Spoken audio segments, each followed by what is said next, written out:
Exam hall में आपने वो क्या चीज़ मेंटेन करनी है जिसे रिलैक्स होकर पेपर को अटेंड किया जा सके? बिल्कुल सही, आपने सही सवाल किया कि ये बेहद मुश्किल समस्या है। जी। सांप को मारने के लिए हमें 5 लठियां बरसानी जरूरी है, जरूरी है। नहीं तो सांप मरेगा नहीं। वाह वाह सर। और अभ्यर्थियों के लिए कि आपने एक बार पढ़ लिया तो आप सारा कंफ्यूज हो जाएंगे, जी, कौन जी। सा ऑप्शन सारे इस तरह से लगेंगे, ये है ये है। हौसला, हिम्मत, जिद, स्पिरिट, फैशन है। कृषि कार्य में हाथ भी बंटाया और आपने पढ़ाई भी जारी रखी, दोनों में सामंजस्य कैसे बनाए रखा? बिल्कुल सही कह रहे हैं सर। मंजिल उन्हीं को मिलती है जिनके सपनों में जान होती है, पंखों से कुछ नहीं हौसलों से उड़ान होती है। जी हाँ साथियों, ऐसी कहावत को चरितार्थ करते हुए हमारे स्टूडियो में आज हाजिर हैं सतपाल सिंह जी। सर नमस्कार। बहुत शुक्रिया सर। हम सब के प्रेरणा स्रोत और कंपटीशन की तैयारी करने वाले युवाओं के लिए एक मार्गदर्शक की भूमिका निभाने वाले, विभिन्न परीक्षाओं को स्तर बाई स्तर पार करते हुए एक बहुत ऊंचे स्तर तक पहुंच चुके हैं श्रीमान सतपाल जी। आपका राइजअप क्लासेस के डिजिटल प्लेटफॉर्म पे स्वागत और अभिनंदन। Thank you sir. जैसा कि अभ्यर्थियों की बहुत बड़ी मांग रही है कि हमें एक ऐसे युवा से रूबरू कराया जाए जो कि एक साधारण परिवार से संबंध रखता हो और शुरुआती स्तर से, लो स्टेप से लेकर के आगे जो शिक्षा विभाग में उच्चतम स्तर है, जो अपने प्रिंसिपल तक का सफ़र है और यहाँ तक कि मुख्य ब्लॉक शिक्षा अधिकारी का भी दायित्व आपको मिला। जी सर। इस स्तर में पहुँचने के लिए बचपन से हम आपकी जानकारी जानना चाहेंगे, तो किस तरह से आपका बचपन बीता? सर मैं एक किसान परिवार से ग्रामीण परिवेश के रूप में रहने वाला विद्यार्थी रहा हूँ। जी जी। आज भी मेरी पूरी जो फैमिली है वो गांव में ही रहती है। अच्छा। और मेरा जो प्रारंभिक शिक्षा का दौर है वो घर के पास में ही 2 किलोमीटर दूर राजकीय उच्च प्राथमिक विद्यालय हिलानी नाडी, अच्छा, जहाँ से मैंने कक्षा 5 को उत्तीर्ण किया। ठीक है। उसके बाद घर से 5 या 4.5 किलोमीटर की दूरी पर एक स्कूल है, राजकीय उच्च माध्यमिक विद्यालय धौलानाडा, अच्छा, जहाँ से मैंने कक्षा 8 को उत्तीर्ण करने के बाद कक्षा 9 से लेकर 12 तक का जो सफर है हाँ, वो हाँ। घर से काफी दूर था। लगभग 11 किलोमीटर की 11 किलोमीटर की दूरी तय करते थे दूरी आप? तय करने के बाद पैदल ही, उस जमाने में बसों का जो साधन थे वो जी, एक जी। बस ही आती थी बाड़मेर के लिए। अच्छा, अच्छा। और वो सुबह 8 बजे आती थी, ना तो 7 वाले टाइम में बैठ पाती और ना ही 10 वाले टाइम ना में बैठ वापसी में, पाती। अच्छा। इसलिए पैदल चल के आड़ेल पहुंचना और वापस पैदल ही आना होता था। अच्छा, अच्छा, 11 किलोमीटर एक तरफी दूरी बता रहे हो आप? हाँ सर बिल्कुल, एक तरफ की 11 किलोमीटर अच्छा, है। अच्छा। 11 22 किलोमीटर का जो दिन का सफर था जी, वो जी, तय जी। करना पड़ता साथियों था। सुनिए, 11 किलोमीटर की एक तरफा दूरी, यानी कि जाना 11 किलोमीटर, 11 किलोमीटर चल के वापस आना, 22 किलोमीटर की दूरी का सफर तय करके इस मुकाम पे पहुंचे हैं। बहुत बहुत स्वागत सर आपका पुनः। बिल्कुल, आपका तो पुनः आप धन्यवाद ये सर। बताइए, 11 किलोमीटर की दूरी आप तय करते थे, क्योंकि आपने बताया कि बस का जो टाइमिंग था वो भी सेट नहीं था, दोनों टाइम में सेट जी नहीं सर। था। तो उस समय आप पैदल चल करके जाना, इस चुनौती को कैसे पार किया? पैदल चल के जाने के रूप में दादा की जॉइंट फैमिली रही है। अच्छा। ताऊ जी के 2 मेरे भाई थे ताऊ के, जी, जी। तो वो दोनों थे। और दादाजी के भाइयों के भी पोते वगैरह थे, तो लगभग अच्छा। 7-8 लोगों का एक समूह था। अच्छा। जो हम सुबह जल्दी उठ के सब एक जगह तैयार होके फिर वहीं से रात को निकलते थे। 4 बजे के शुरू करते और जी, जी। 7 बजे तक हम स्कूल तक पहुंच जाते थे। अच्छा, 3 घंटे पहले स्कूल जब लगभग 7 बजे लगती थी? हाँ 7 बजे लगती और थी सर। 4 बजे आपको उठना पड़ता था। उठना पड़ता था, हाँ। देखिएगा आजकल 4 बजे उठ करके पढ़ने को कहते हैं तो मतलब ललाट में सल पड़ते हैं, सलवटें पड़ती है कि कैसे पढ़ें। और उस समय आप विद्यालय जाने के लिए 4 बजे उठते थे, जब जैसे ब्रह्म मुहूर्त कहा जाता है। बिल्कुल सर, उठना पड़ता था क्योंकि मैं एक ऐसी स्कूल में, हमारे जो सर थे, जी। ऐसी शख्सियत थी जी, जी। जिनका अनुशासन बेहद अच्छा। अनुशासन के रूप में वो जाने जाते हैं। अच्छा, अच्छा, कि आपके 7:10 हो गए मतलब स्कूल अंदर से लॉक लग जाएगा और आपको बाहर रहना पड़ेगा। उसमें और मेरे गुरुजी वो बिल्कुल पड़ोसी के रहे हैं। अच्छा। आदरणीय भीखाराम जी, जो जी, स्कूल जी। के प्रिंसिपल भी थे। जी। और उनका अनुशासन बेहद अच्छा था, इसलिए हमें जल्दी जाना पड़ता था कि हम अच्छा, टाइम से अच्छा। पहले पहुंच जाते थे। अच्छा, इसका मतलब अनुशासन, discipline makes a man perfect जो कहा जाता है, जिस प्रकार से कहा जाता है practice makes a man perfect, इसका मतलब डिसिप्लिन की भी हमारे जीवन में बहुत अहम भूमिका रहती है। बिल्कुल सर, अहम भूमिका होती है। जी। और फिर हमने उनसे रिक्वेस्ट भी किया कि हम बहुत दूर से आते हैं सर। अच्छा। फिर उन्होंने 15 मिनट की रियायत दी थी कि आप रिलैक्सेशन दिया लोग था आपको। 20 मिनट का जो सेशन या 25 मिनट का सेशन है, जी, जी। 15 मिनट तक आपको छूट दी जाती है कि आप अच्छा। विद्यालय में सबसे दूर से आते हैं। अच्छा, अच्छा। तो फिर भी हम कोशिश करते कि जल्दी पहुंच ही जाते 7 बजे से। बाई चांस लेट हो जाए तो वरीता जी, थी जी। कि मतलब हाँ, आपकी टॉप प्रायोरिटी ये थी कि टाइम पे पहुंच जाएं, टाइम पे मतलब पहुंच जाए। पंक्चुअलिटी इज द हाँ, फर्स्ट प्रायोरिटी। हाँ जी या सर, तो बिल्कुल। इसमें आप लोग जहां घर से जाते थे तो 5-7 लोगों का समूह था, और भी आस पड़ोस से लोग स्टूडेंट्स वहां तक जाते थे?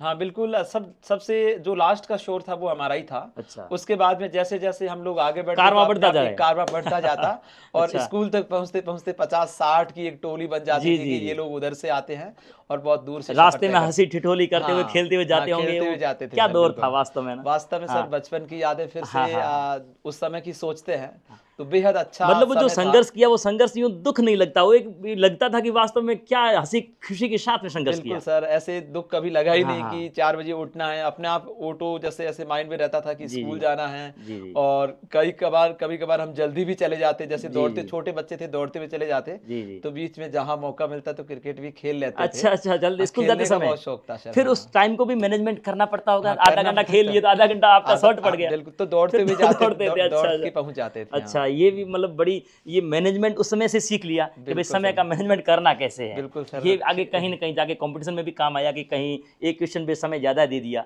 तो फिर उस मैनेजमेंट कैसे किया जाए, सर वो बिल्कुल, बचपन वाली बातें बहुत काम आई। बिल्कुल सर, काम आई। मैनेजमेंट सबसे बड़ा चीज़ है, किसी भी क्षेत्र में आप काम करते हैं मैनेजमेंट का होना बेहद ज़रूरी है।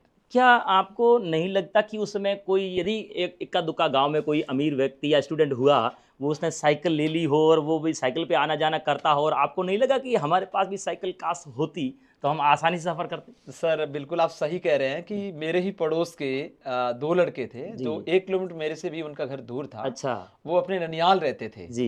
उनके घर के आस-पास स्कूल नहीं था, जी, जी। तो उन दोनों के पास साइकिलें होती थी। अच्छा। लेकिन तब हम भी उनको देख के बच्चा बच्चे को देख कर ऐसा कहता है कि मेरे पास भी ये होना हाँ, चाहिए। थोड़ा हो जाता है। तो घरवालों को जब भी कहते तो हाँ। घरवालों ने हमेशा यही कहा कि पढ़ना है तो पैदल जाइए, जी। कि साइकिल-वाइकिल ये किसी तरह की जो आप बातें कर रहे हैं ये ऐसा कुछ भी नहीं होने वाला हाँ, है। हाँ, हाँ। और इसीलिए उन्होंने साइकिल की डिमांड हमने रखी लेकिन उन्होंने पूरी नहीं की कि अच्छा। पढ़ना है तो पैदल जाइए, कोई दिक्कत नहीं है। मतलब देखिए, घर वालों का भी कितना सटीक जवाब मिलता था कि पढ़ना है तो पैदल जाना है। बिल्कुल सर, हाँ। मतलब शरीर को, काया को कष्ट देनी ही है। मतलब इस संघर्ष से जो गुजरा है, उसको तो वास्तव में इसकी वैल्यूएशन समझ में आती है कि आजकल जो इकोनॉमिकल कंडीशन पुअर होते हुए भी एक अभिभावक कहता है कि पढ़ना है तो बेटा जाओ। आजकल के युवा पीढ़ी के लिए बड़ी प्रेरणा स्रोत कहानी है। वो ये समझते हैं ना कि भई हमें यदि सुविधाएँ नहीं मिलेगी तो हम लोग कैसे पढ़ेंगे? ये समझते हैं। उस समय आपको नहीं लगा कि साइकिल नहीं दिलाएँगे तो मैं पढ़ाई छोड़ दूँ? नहीं सर, ये बहुत डर लगता था जी, दादाजी से, जी। पिताजी से बहुत डर लगता था और जी। ऐसे लगता था कि पढ़ेंगे नहीं तो आगे की फैमिली की बात करूं मैं मेरी जी, दादाजी जी, की, जी। तो अंकल जी जो हरिराम जी बीएसएफ में सब इंस्पेक्टर थे और उनसे छोटे जो अंकल हैं रायमल राम जी वो टीचर थे। जी, जी। तो ऐसे लगता था कहीं ना कहीं हम लोग भी कुछ करेंगे बड़े, लेकिन उस समय तो इतना सपने और ख्वाब नहीं थे। नहीं थे। लेकिन थोड़ा वो घर आने के बाद में इस तरह से लगता था कि भाई हमें भी पढ़ना चाहिए और एक अच्छा इंसान बनना चाहिए। जी, जी। अच्छा, तो ये बताइए, जब आपने स्कूलिंग प्राइमरी एजुकेशन प्राप्त कर लिया, उस समय आपने क्लास में कोई रैंक लगता था?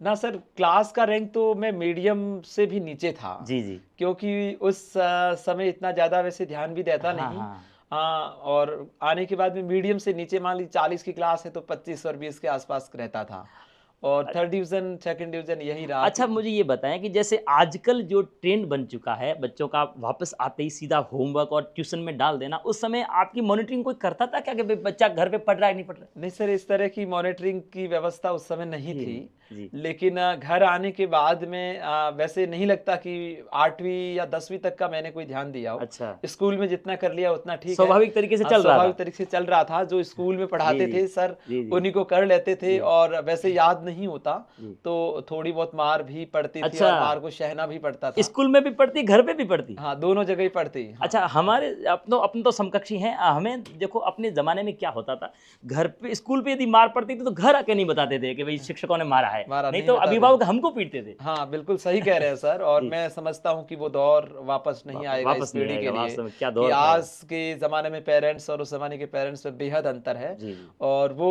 उल्टा यदि वो घर आके बताता तो दूसरे दिन टीचर को और कहते, अच्छा। ये नहीं पढ़ता है तो इसकी अच्छी तरह से अच्छे से धुनाई धुनाई करनी करना है, है। ताकि ये ढंग से पढ़ने लग जाए। अच्छा, अच्छा। तो ये मतलब दौर जो आपका पढ़ाई का रहा, आपको नहीं लगता कि अपना जो ग्रामीण पृष्ठभूमि जो है, वो अपनी कृषि अर्थव्यवस्था पे टिकी हुई है और उस समय कृषि करने के लिए मानव श्रम चाहिए था। तो आपने उस समय कृषि कार्य में हाथ बटाया होगा? बिल्कुल सर, आप सही कह रहे तो हैं कि 1 सेकंड के लिए रोकूँगा। कृषि कार्य में हाथ भी बटाया और आपने पढ़ाई भी जारी रखी, दोनों में सामंजस्य कैसे बनाए रखा? बिल्कुल सही कह रहे हैं सर कि हम लोग पश्चिमी इस मरुस्थलीय मिट्टी से आते हैं जी, और जी, इस जी। मिट्टी में हमारी जो आजीविका का प्रमुख जो साधन है प्रमुख साधन, वो बिल्कुल, कृषि है और कृषि के बिल्कुल। बाद में पशुपालन है। पशुपालन। तो दादाजी स्वर्गीय हैं जिनको जी, मैं बहुत शुक्रिया और उनकी आशीर्वाद हमेशा मेरे सर पे रहेगा। जी। एक जॉइंट फैमिली के रूप में हम लोग मेरे पिताजी ने 4 भाई हैं। अच्छा, उनमें से तीनों भाई हैं जो 2 भाई सर्विस में हैं। ठीक है। बड़े ताऊ जी वो भी पढ़े लिखे हैं, अच्छा, लेकिन मेरे पिताजी बिल्कुल अनपढ़ रहे। अच्छा। लेकिन उसके बावजूद भी जॉइंट फैमिली में काम करते थे। तो दादाजी ने एक सिस्टम बना रखा था कि रैंडमली स्कूल जाना है। अच्छा, रैंडमली कि बारी-बारी से ताऊ जाना है। के जो लड़के थे वो भी मेरे जी। साथ ही जाते, हम एक घर जी, से जी। 3-4 जने जाते थे। जी, जी। तो सप्ताह में 2-2 दिन की ऐसे बारी लगा के हम लोग 6ठी से 8वीं तक का जो सफर है वो इस तरह से तय किया था। 1 मिनट रोकूँगा। देखिए श्रोताओं के विद्यार्थियों, देखिए कितना अजीब संयोग बैठा है कि इनके दादाजी जो हैं, इनके ताऊ जी और चाचा जी के लड़कों को बारी-बारी से 2 दिन तू जाएगा, 2 दिन तू जाएगा, 2 दिन तुम जाएगा। बिल्कुल ऐसे सर। बारी-बारी से विद्यालय भेजे ताकि विद्यालय का कार्य भी बाधित ना हो, पढ़ाई भी बाधित ना हो, कृषि कार्य भी नहीं अटके। बिल्कुल। कितनी खूबसूरत बात हुई और आपने कितना संघर्ष किया, वास्तव में इस बातों से झलकता है। जी सर, आगे जारी रहिएगा। और उसके बाद में सर 8वीं के बाद में पिताजी पंजाब में काम करते थे अच्छा। कुएं बनाने का। जी, जी। तो मुझे छुट्टियों के दौरान हमेशा गर्मियों की छुट्टियां होती थी तो मुझे साथ ले जाते थे। अच्छा, आप भी के काम आप सीखो। हाँ, सीखिए। क्या तो बात मुझे कहीं न कहीं वो चीज़ें अट्रैक्ट किया कि जी। कितना मुश्किल और कितना हार्ड काम है। जी, जी, जी। बहुत ज़्यादा रिस्क थी और मैं 9 से 12 तक गया तो कहीं न कहीं ये माइंड में बात घर कर ही गई जी, जी। कि पिताजी की फैमिली में मैं सबसे बड़ा था। अच्छा। पूरा भार मेरे कंधों पे था अच्छा, और अच्छा। पिताजी का भी एक सपना था जी। कि क्यों ना कि बेटा पढ़ लिख के कि इस तरह से बाकी जो उनके 2 भाई थे उसी तरह जी, से जी। टीचर-वीचर या जो भी सरकारी सर्विस लग जाए। अच्छा। तो लगातार 4 सालों के दौरान उसने मुझे बहुत कुछ सिखा दिया कि आपको पढ़ना चाहिए और पढ़ के एक अच्छा जी, जी। इंसान बनना चाहिए। इसका मतलब पंजाब जो पिताजी मज़दूरी करने जाते थे, उस समय आपको साथ में ले जाते थे छुट्टियाँ, गर्मियों की छुट्टियों में, जी सर, ताकि हाँ। इसके जेब खर्ची भी आए और हाँ, घर जेब का खर्चा खर्ची भी ने चले। एक जी। व्यक्ति का काम निकल काम भी। जाए। हाँ। उस दौर में वहाँ पे आपको नहीं लगा कि ये यार काम ही ठीक है या पढ़ाई करें, या फिर उस काम से जब आपको मुश्किलात सामना करना पड़ा तो आप ज़्यादा प्रेरित हो गए, मुझे पढ़ाई करेंगे तो इस काम से मेरा जो है पीछा छूट जाएगा? मैं वैसे थोड़ा छोटा था तो मुझे वैसे काम थोड़ा हार्ड था वो। जी, जी। तो परेशानी होती थी और फिर वो पिताजी कहते थे कि भी पढ़ लीजिए, ये जी, काम जी। तो हम लोग भी सालों से कर ही हाँ, रहे हाँ, हैं। हाँ। और उसमें 1.5 महीने में मैं तो थक जाता था। अच्छा। और उसके बाद में फिर थोड़ा जैसे-जैसे 9th-10th का सफ़र रहा, थोड़ी दूरी भी ज़्यादा थी। जी, जी। स्कूल्स में सब्जेक्ट टीचर भी नहीं थे। जी, जी। और फिर दूसरा थोड़ा खेल के क्षेत्र में बेहद रुचि थी। अच्छा। तो खेल अच्छा लगता था, बंक मार लेना स्कूल जी, से, जी। हाफ डे के बाद जाना नहीं है। अच्छा, अच्छा, अच्छा। क्रिकेट और वॉलीबॉल का बहुत शौक था, अच्छा। तो खेलते रहे। अच्छा। और 12th पास आउट जब किया, हाँ, हाँ। तब एक सपना था कि एयरफोर्स की जो भर्ती होती है, अच्छा। वायु सैनिक जो बनते हैं, सैनिक बन के हाँ, देश की रक्षा करूँगा। देश की रक्षा करेंगे। अच्छा। और एयरफोर्स का सपना था। अच्छा। तो उस समय क्या एक ज़माना था जिस समय प्रतिशत के आधार पर जो एग्ज़ाम के कॉल लेटर थे वो भेजे जाते थे। अच्छा, एयरफोर्स में जो कॉल लेटर आते थे, हाँ, परसेंटेज एक्स और बेस पे वाई आते थे। 2 ग्रुप की जो भर्ती होती हाँ, थी, हाँ, उसमें हाँ। वाई ग्रुप की जो भर्ती थी जिसमें फर्स्ट डिवीज़न वाला ही उस एग्ज़ाम में बैठ सकता था, बैठ नंबर सकता तो था। बाद की बात नहीं थी। तो कॉल लेटर ही नहीं आता। हाँ, क्वालिटी नहीं आता। ठीक है, तो ठीक है। 12th में परसेंटेज थोड़े कम रहे, जी। 10th में भी कम ही थे। जी। लेकिन फिर मैं स्कूल गया वापस 7 दिन के बाद में।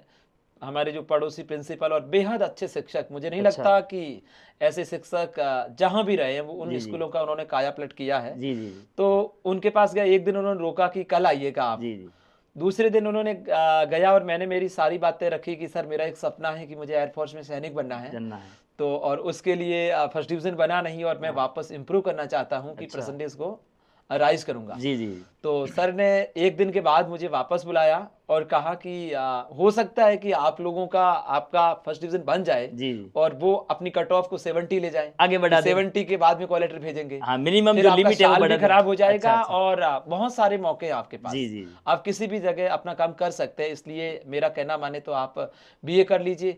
इतना किया तब तक मेरा जो रेगुलर का फॉर्म था वो भी निकल गया। ओहो! इसलिए मेरी जो स्नातक रही है वो प्राइवेट रही अच्छा, है। स्नातक आपकी जो है, ग्रेजुएशन जो है आपकी प्राइवेट रही है? प्राइवेट रही है, हाँ। अच्छा, हाँ। यदि 12th में इतने परसेंटेज थे, क्या आपका रेगुलर एडमिशन हो जाता? हाँ, उस समय लगभग 50 के आसपास अच्छा, ही हाँ, हो कट ऑफ जाता है। रहता था। जी, जी, हाँ। जी। अच्छा, इसका मतलब जो आपके गुरुजी मिले, उन्होंने कितना बहुत बेहतरीन आपको गाइडलाइन किया कि भई आप 1 साल खराब करोगे, हो हाँ। सकता है मिनिमम लिमिट है वो बढ़ जाए। हाँ, बिल्कुल सही। और अगले साल 65 कर भी हाँ, दिए थे। और भी कई हाँ। क्षेत्र हैं जिसमें आप अपना करियर बना सकते हो, ये मोटिवेट किया होगा। जी सर, हाँ। अच्छा, तो ये जो है ना बात, कई सारे हमारे अभ्यर्थी जो हैं, कई सारे पेरेंट्स हैं, वो ये जानते हैं कि परसेंटेज के पीछे भागे जा रहे हैं। तो क्या परसेंटेज जो हैं, वो ही अपना सक्सेस का एकमात्र मायना है या कुछ क्षेत्र में ये मायने रखता है? सर जहाँ तक मैं ये समझता हूँ कि परसेंटेज बढ़ना एक अलग मैटर है जी, कि आप एक स्कूली जीवन के तहत एक फिक्स सिलेबस को पढ़ते हैं ठीक है सर।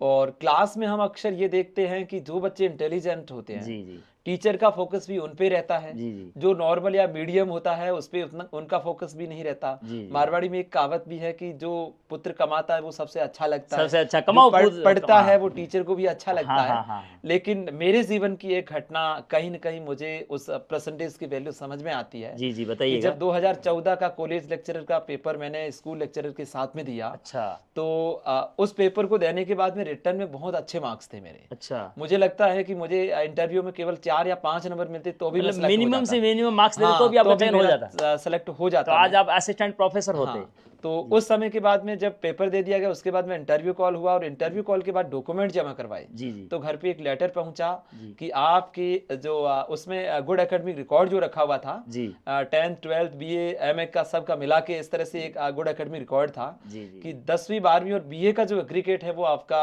55 होना चाहिए जी। और मेरा जो आंकड़ा है वो 54.80 पे अटक गया, जिसके ओहो! कारण एकदम मुझे सीमा पे। डिस्क्वालीफाई कर दिया गया अच्छा, कि अच्छा। आप इसके लिए पात्र नहीं है। अच्छा, तो अच्छा। मैं समझता हूँ कि वो एक दौर था, जी। लेकिन उसके बाद भी मुझे पता है कि मैंने वो फील्ड छोड़ दिया अच्छा। कि अब 10th और 12th को दोबारा किया नहीं जा किया नहीं सकता। जा सकता इसलिए इस फील्ड को मतलब नहीं। हाँ, उसके बावजूद भी मैंने उसके बाद में आरएस की परीक्षा भी दी और अच्छा। अगले जो कॉलेज लेक्चर के अटेम्प्ट में थे वो रिकॉर्ड को हटा हटा भी दिया दिया ये गया। जो बाध्यता थी कि भाई मिनिमम परसेंटेज होने चाहिए, हाँ, वो हटा दिया गया। हटा दिया गया। फिर उसको आपको अवसर को मौके में भुनाने की कोशिश की बिल्कुल और सर। इंटरव्यू तक पहुंचे भी आप लोग। हाँ। अच्छा, और इस पे भी आएंगे, लेकिन पहले जो प्रारंभिक शिक्षा को पूर्ण कर लेते हैं। तो आपने जैसे 10वीं पास की, 12वीं पास की, 10वीं में जब आपके परसेंटेज कम बने तो आपने आजू बाजू में किसी के परसेंटेज देख करके आप हतोत्साहित नहीं हुए कि यार परसेंटेज कम बनी, पढ़ाई छोड़ दी जाए या दूसरा काम किया जाए? सर मैं ये कहूँ तो कि हतोत्साहित वाली तो बात नहीं थी, जी, लेकिन मुझे कहीं न कहीं ये शिक्षा उसी समय से मिली हुई है जी। कि जो चीटिंग होती है, अच्छा। हमारे आदरणीय गुरुजी भीखाराम जी इसके बिल्कुल खिलाफ थे। अच्छा, हमें भी अच्छा। बुरा लगता था फिर ये जितना भी चीज़ें। लाएं ईमानदारी से लाएं। हाँ, बस उनको जी। ये लगता था कि जितने बने वो आपके खुद के खुद ओरिजिनल के होने original। चाहिए और शतरंग भी सर ओरिजिनल जाते हैं। अच्छा। मुझे बेहद अच्छी तरह से याद है कि 4-4 नंबर इस तरह से 10 में से उस समय मार्क्स 10 भेजे नंबर जाते होते थे, हाँ जी। कि आपके जैसे पीछे का रिकॉर्ड उसके अकॉर्डिंग भेजे जाते हैं। अच्छा, अच्छा। और पूरी क्लास में भी मैं बात करूं तो मेरी क्लास में 1 या 2 ही बच्चे थे जो फर्स्ट डिवीजन पास थे। केवल 2 बच्चे ही बाकी थे? और मेरा तो सेकंड डिवीजन था क्योंकि अच्छा, 45 अच्छा। के ऊपर सेकंड डिवीजन बनता है। अच्छा, अच्छा। तो मैं तो बेहद खुश था कि मैं सेकंड डिवीजन पास हो गया हूँ। हाँ, हाँ, हाँ। हाँ। उस समय ना, उस समय दौर जो चलता था, मेरे भी भाई और वो पढ़ते थे, वो रिजल्ट देखते थे तो सबसे पहले जो रिजल्ट जो अखबार में जारी होता था तो तृतीय श्रेणी वाला कॉलम पहले देखते थे। सर वही तो है ना, हाँ। तृतीय श्रेणी वाले में लोग ज्यादा होते थे, हाँ। लेकिन आज इसका अपोजिट हो गया हाँ, है हाँ, हाँ। कि आज तृतीय श्रेणी में बहुत कम लोग बहुत मिलेंगे कम लोग आपको मिलते हैं। और सारे लोग फर्स्ट डिवीजन की आज श्रेणी तो में मिलते हैं। 80% बनते हैं तो भी लगता है मुंह लटकाए हुआ जैसे कोई फेल हो गया हो। हाँ, मैंने बहुत सारे मेरे स्टूडेंट्स उनसे जी, जी। पूछा है कि 80 बन गए फिर भी उनको ऐसे उदासी मायूसी है कि बेटा किस बात से उदास है जी, जी, जी। कि सर 80 बने, अरे 80 कम है क्या? तो 90 नहीं बने। हाँ, 90 क्या नहीं बने। क्या ये जो हताशा जो पेरेंट्स की है, इस पे आप क्या संदेश देना चाहेंगे कि प्रतिशत जो आज के ज़माने में क्या मायने रखता है? इस पे आप हमारे पेरेंट्स सर को क्या कहना मैं चाहेंगे? पेरेंट्स के लिए और सभी जो लोग हैं, बड़े जी, जो जी। लोग हैं उनके छोटे भाई बहन पे पढ़ते हैं, जी, जी। इस बात से अवगत करवाना चाहता हूं कि जी। एक तो मुझे 12th फेल की मूवी देखने के बाद बेहद अच्छा लगता है अच्छा। कि आप बच्चे की प्रारंभिक तौर पर उसकी चीटिंग को रोकें। जी, जी। नकल करने की आदत उसको बचपन से खुद हटा की दीजिए। मेहनत से लाए, जितना हाँ, भी लाए मेहनत से लाए। मेहनत से लाए खुद की ताकि क्या अंडरस्टैंडिंग। उसमें अभिप्रेरणा संचार करेगी कि आप खुद वो पढ़ने लग जाएगा। जी, जी, जी। और चीटिंग से क्या है कि जैसे उसके साल भर की मेहनत रहेगी मेहनत रहेगी नहीं नहीं। कि उसका माइंड वहीं टिका रहेगा कि परीक्षा में हेल्प हो जाएगी हो और हम लोग जाएगी। पास हो जाएंगे। जी, जी, जी। तो एक तो वो लगता है कि कहीं ना कहीं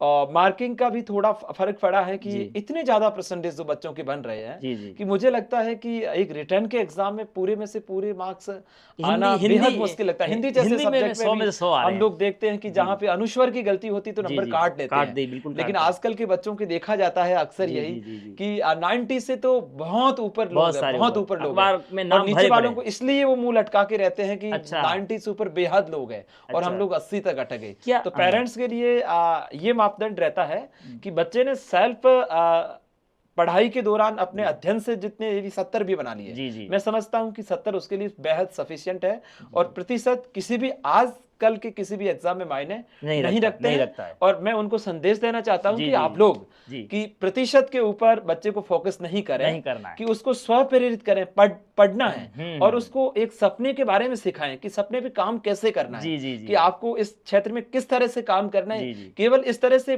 फोकस नहीं करें बाहरी मोटिवेशन से कि आप 80% बना देंगे या 90 बना देंगे तो मैं आपके लिए मोबाइल ले आऊंगा जी या जी जी बाईसाइकिल ले आऊंगा, इस अच्छा तरह अच्छा का मोटिवेशन नहीं देना है। ये मोटिवेशनल जो टेम्पररी मोटिवेशन होता है वो नहीं देना है। वो नहीं देना है, हाँ हाँ उसको इंटरनल मोटिवेट करना इंटरनल है मोटिवेट ताकि करना वो है अपने जी। सपने पे काम कर सके और सपने के बारे में सोच सके। कितनी बेहतरीन बात बताइए, इंटरनल मोटिवेशन जो है, अंदर की जो भूख होती है, जो अंदर का जुनून और जज्बा होता है वो कायम रहना चाहिए। वही रहेगा जी सर। जी आखिर जो व्यक्ति सफल जो भी हुआ जी है, जी जी जिसका इंटरनल मोटिवेट हमेशा उसने काम किया उस जी पे, जी और वही लोग आगे जाके सफलता पाने की जो अंदर की तड़प है वो जीवित रहनी वो चाहिए। जीवित रहनी वो चाहिए। जीवित रहनी- जी जी अच्छा, तो ये जो बात आपने बिल्कुल बेहद अच्छे तरीके से बताया कि आज के ज़माने में प्रतिशत जो है कोई मायने नहीं रखता, तो क्या स्कूलिंग टाइम में आपको ऐसी कोई एक घटना जिसने आपको ज़्यादा बेहद ज़्यादा प्रभावित किया हो, ऐसी एक कोई घटना स्कूलिंग टाइम में, प्रतिशत की कहें या प्रतिशत वैसे या पूरे इस सफ़र में, पहली से 12वीं तक के सफ़र में जिसने आपको ज़्यादा प्रभावित, कोई शिक्षक हो सकता है, कोई अभ्यर्थी हो सकता है? शिक्षा के क्षेत्र में मैं बात करूं तो मुझे सबसे ज्यादा जो प्रेरणा मिली है जी जी वो एक तो क्या है कि मेरी फैमिली से, दादाजी से बेहद प्रेरणा मिली जी जी कि वो हमेशा जीव जंतुओं के प्रति और वाह सर। पशुओं के प्रति, जानवरों के प्रति बेहद लगाव रखते थे। जी जी और उनका नियम था कि सुबह जल्दी उठ के कबूतरों को दाना डालना है, गायों को जी पानी डालना जी है, जी कुत्ते को रोटी देना है। और कभी भी अपने हाथ से उन्होंने किसी को डंडा या थप्पड़ कभी नहीं देखा मैंने।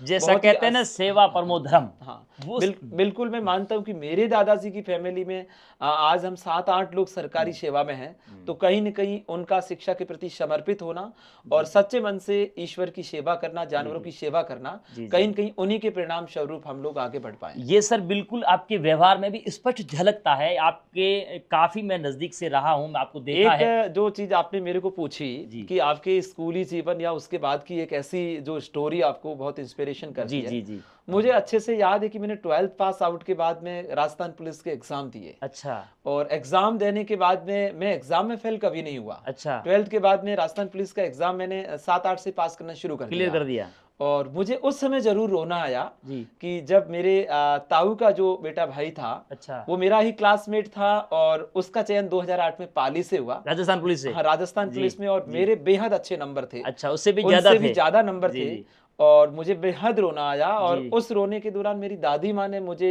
गले लगा के कहा संबल कि दिया तेरे को रोना नहीं है, जी कि तेरी मंजिल इससे भी बड़े, तू इससे भी ऊपर जाएगा। वाह सर ये वाह मैं कहता हूँ और मुझे अच्छे से खुशी है जी कि जी उनके जीवित रहते हुए मेरा सपना पूरा हुआ और दादी जी माँ बेहद खुश थी। बेहद खुशी, बहुत सारा आशीर्वाद लुटाया होगा। देखिए, तो मैं हमारे अभ्यर्थियों को कहना चाहूँगा कि किस प्रकार से आपने प्रेरणा पाई, दादाजी ने जो सेवा भाव बढ़ाया वो आपके संस्कारों में झलक रहा है।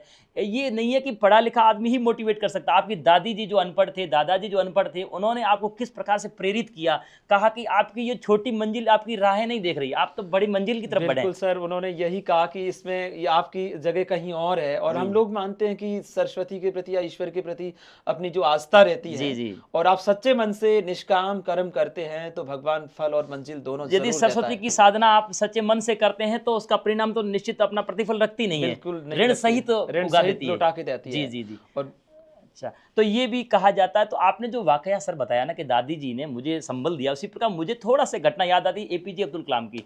वो एक बार पायलट की परीक्षा में फेल हो गए थे, तो फिर नदी के तट पे घूमने लगे और वहाँ पे शिवानंद स्वामी ने उनको मोटिवेट किया कि बेटा यहाँ पे जो आप लोग जीवन आत्महत्या करने की सोच रहे थे, उन्होंने कहा कि आपका वेट जो है ये नहीं, वो कोई और कर रहा है।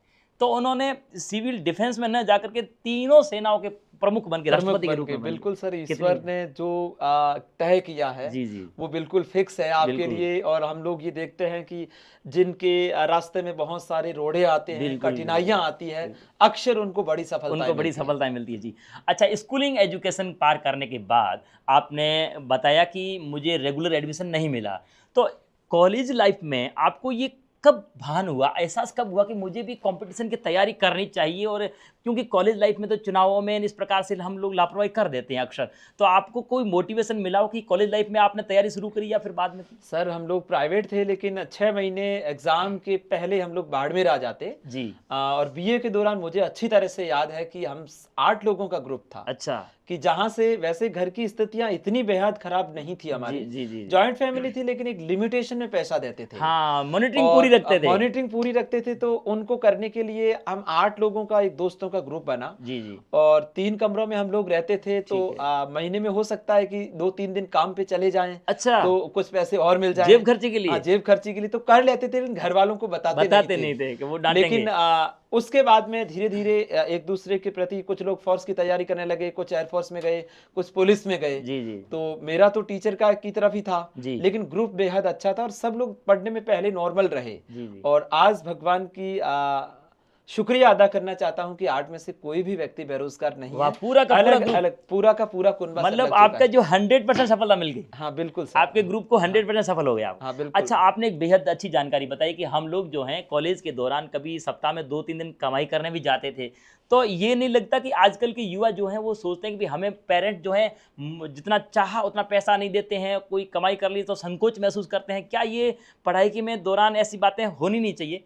क्या आप लगता है? ऐसी आजकल के बच्चे और पेरेंट्स का मतलब जमाना जैसे जैसे बदल रहा है, हम सोचने का लोग तरीका देख बदला रहे है। हैं हाँ, कि बच्चे बिल्कुल भी मेहनत और दुखी होना ही नहीं होना चाहते नहीं हैं। चाहते सर। हर चीज उनको मतलब वेल स्टैंडर्ड चाहिए। जी जी जी, लेकिन उस समय का जमाना बहुत अलग था अलग था। और घर वालों से बेहद डर लगता था और संकोच रहता था जी जी। कि हम लोगों को 400 रुपए महीने के दे दिए और उसके बाद आपने कहाँ खर्च किए। और इस हाँ, तरह से आजकल का जो रहन सहन खान पान सारी चीजें बदलाव की तरफ चली गई है बिल्कुल और गई है। बच्चे सहन करने की क्षमता भी नहीं रखते। बहुत उनको कम रही कुछ है सर। कहते हैं तो पेरेंट्स और डरते हैं कि बच्चा क्या कर जाएगा। जी जी, लेकिन कहीं ना कहीं ये संस्कारों की बात आती है कि बिल्कुल सही कहा जॉइंट आपने। फैमिली के अंदर ये फायदा मिलता है। बिल्कुल सही कहा आपने। जो संस्कार हैं, जो हमें इमोशनल जो अटैचमेंट मिलता है वो जॉइंट फैमिली से ही मिलता है। जी सर। ये जो अभी जो एकल परिवार हुए उसमें ये समस्या सर है। बाजार में भी बच्चा मतलब किसी बात को सहन नहीं कर पाता है, इमोशनल जल्दी होता है, इरिटेट ज़्यादा हो जाता है।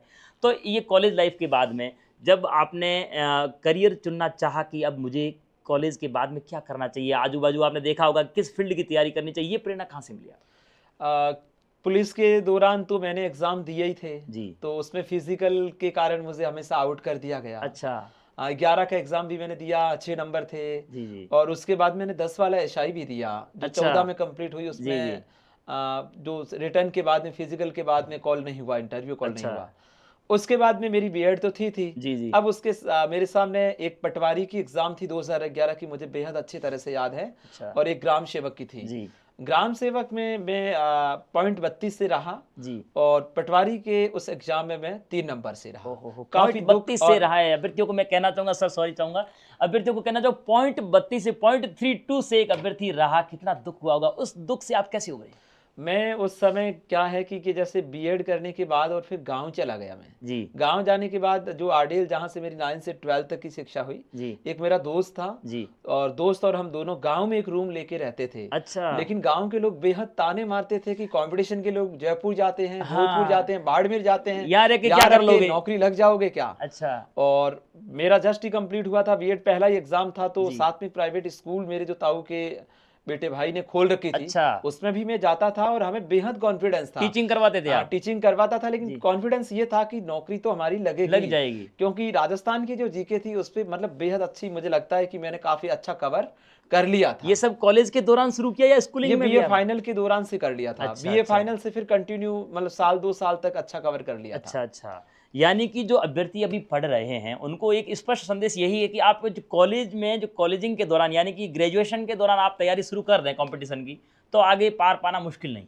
हाँ बिल्कुल। कंपटीशन 12th के बाद में आप यदि बीए के दौरान कंपटीशन की किताबों को पढ़ना शुरू कर देते जी हैं जी। और अपने हाथ के नोट्स बनाकर पढ़ना, हाँ, हाँ, बुक्स को पढ़ना, आप वन जी, वीक जी। सीरीज के भरोसे नहीं जी, रहे, जी, जी, अच्छे ऑथर की बुक लाके उसको पढ़ना चाहिए। जी, जी। ताकि आपकी एक समझ विकसित हो जाएगी। जी। चलो हमें तो ये चीजें बाद में समझ में आई। जी जी। 1-2 अटेम्प्ट चूकने का मतलब ये ग्राम सेवक पटवारी में नहीं होना, कहीं ना कहीं हमें लगता है कि मैंने ढंग से कमी रही है। उस ऑथर की बुक्स पढ़ी नहीं। जी तो अब मैं उन नए विद्यार्थियों के लिए संदेश देना चाहूंगा जी जी। कि आप लोग यदि ग्रेजुएशन करें, जी। एक तो सीयूईटी का बढ़िया ऑप्शन है आपके सामने, आप किसी भी कॉलेज, केंद्रीय विश्वविद्यालय में एडमिशन ले सकते हैं। जी जी। उसके बावजूद भी आप नहीं जा पाते हैं वहां, तो घर रह के भी अच्छे राइटर्स की बुक मंगवाकर आप अध्ययन करें, ताकि आप एक समग्र दृष्टिकोण के आधार पर अपनी तैयारी रख पाए। आजकल जो सर मैं कहना चाहूँगा कि ये जो अभ्यर्थी हैं, जो युवा पीढ़ी है, वो शॉर्टकट पे ज़्यादा फोकस कर रही है, जबकि शॉर्टकट इज नॉट की टू सक्सेस सर। बिल्कुल शॉर्टकट जो है कि जो सक्सेस, सफलता की चाबी है नहीं, हमें विस्तृत अध्ययन करना पड़ता है। तो आपने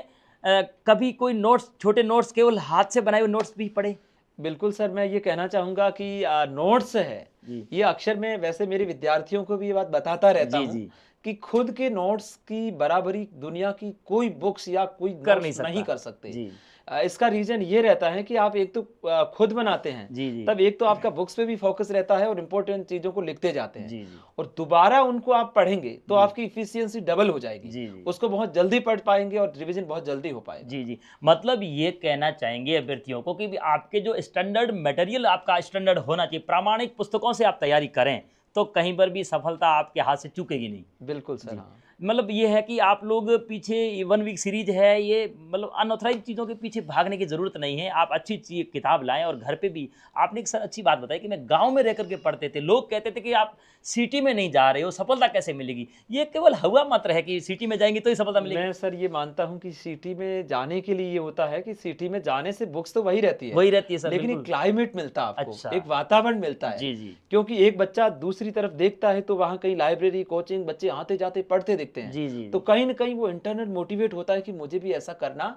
चाहिए। चाहिए। बाकी मटेरियल्स तो वही होता है, जी और जी जिसमें ये लगता है जिसकी समझ विकसित हो चुकी है हाँ हाँ हाँ। कंपटीशन को, वो जानता है कि किस तरह से उसको देना चाहिए, जी जी वो व्यक्ति गांव में रह के भी कंपटीशन को निकाल सकता निकाल है। सकता है सर, सही बात। अच्छा सर ये बताइए कि सबसे पहली जो नौकरी है वो आपकी किस इस लेवल पे लगी। मैं सर पहली जो एग्ज़ाम थी मेरी सेकंड ग्रेड सामाजिक की थी 2012 में, ठीक है। लेकिन उसमें मैं सेकंड पेपर की वजह से उस एग्ज़ाम को क्रैक नहीं कर नहीं पाया, कर पाए और सीधे। 3 नंबर के फासले से मैं आउट हो गया। अच्छा और उसके बाद थोड़ा निराश हुआ, लेकिन मेरे पास गांव आडेल में जो मेरा साथी था जी। वो 2011 में कांस्टेबल में सेलेक्ट हो गया, अच्छा, और उसने जिसमें आप फिजिकल की वजह से रह गए हाँ, थे। मैं जिसमें फिजिकल की जी वजह जी से रह जी गया। जी जी उसके बाद में जो टीचर्स रामरख जी पूनिया या सुबह सिंह जी जो बाहर से यहाँ नौकरी करते थे, उन जी लोगों का अच्छा सपोर्ट रहा मेरा, ठीक है। कि वो वहाँ तैयारी करते थे लेक्चरर की, और जी। मेरा भी हौसला बढ़ाते थे। ठीक है। तेरा इस बार उसमें नहीं हुआ, इसमें उनसे होना है। हाँ, इसमें होना है, क्योंकि जी फर्स्ट पेपर मेरा अच्छा स्ट्रांग था। जी जी और उसके बाद में मैंने लगभग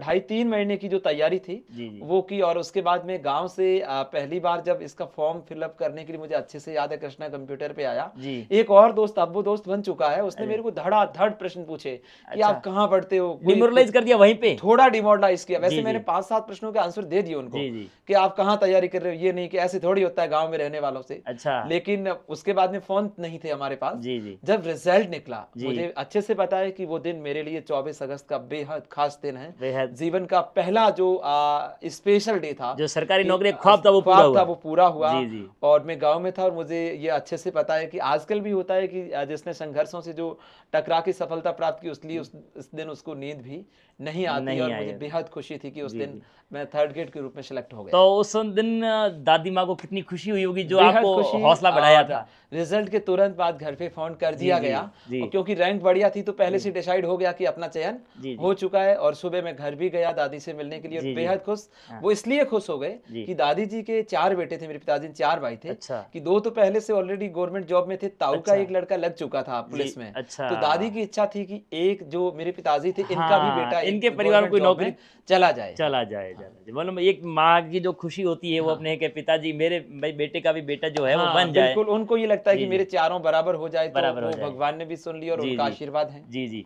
तो ये मुझे बताएं कि आप पहले सबसे पहले तृतीय श्रेणी में सिलेक्ट हुए, जी सर। तो उस समय आपने जिस अभ्यर्थी ने आपको डिमोरलाइज किया उनका भी चयन हुआ, हाँ, उसका भी हुआ सर। लेकिन आपका मेरिट में ज्यादा ऊंचे रहे हाँ, होंगे। नंबर ज्यादा थे तो मेरे। ये कहने का मतलब ये बाहरी वातावरण जो आपको डरावना लगता होगा उससे डरने की जरूरत नहीं है। बिल्कुल डरने, जी जी लोग इस तरह से बहुत ज्यादा आपको डिमोरलाइज करने के लिए जी खड़े रहते हैं। जी जी।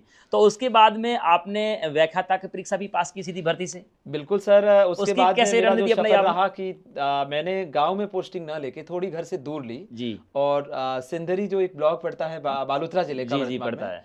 वहां पे कुछ ऐसे लोगों का ग्रुप्स, जी जिसमें तृतीय श्रेणी के बाद का जो मेरा सफर है, जी उसमें सबसे ज्यादा जो अहम योगदान, और मैं एक प्रेरक के रूप में कहूँ, जी एक बहुत सजन और बेहद सौम्य व्यक्तित्व के धनी, जी। जो वर्तमान में डीएसपी के पद पे तैनात है, धनाराम जी लूखा, धनाराम जी लुखा जिनकी जी। बेहद प्रेरणा और समय समय पे गाइडेंस करना, जी जी किस तरह से क्या करना है, और बहुत पॉजिटिव व्यक्ति, अच्छा जिनको कभी मैंने नेगेटिव नहीं देखा। अच्छा किसी भी चीज में आपकी कमी रह रही है, लेकिन इस तरह से बातचीत करते थे कि आप में बेहद जोश आता था, हाँ हाँ जुनून आता था। और उन दौरान मैंने मेंस भी लिखा 13 वाला जी कि अच्छा, पहले एमए नहीं थी, मैंने एमए बाद में किया। जी जी तो उस समय क्या 13 वाली जो आरएस की मेंस की परीक्षा थी, एक बार सिलेबस को किया, उसके बाद में वो रद्द हो गई। अच्छा तो फिर से एमए हो गया। तो धनजी ने कहा कि दोनों के बराबर में हमें लेक्चर को ज्यादा प्रायोरिटी देनी है, कि उधर तो क्योंकि मेंस प्री इंटरव्यू 3-4 स्टेप है, लंबा प्रोसेस लंबा है, तो जी। इधर आप फोकस करिए। हाँ, और उन दौरान मेरा जो एक मेरे मित्र सत्यनारायण जो इंग्लिश के वर्तमान में लेक्चरर हैं, जी उनके कांटेक्ट से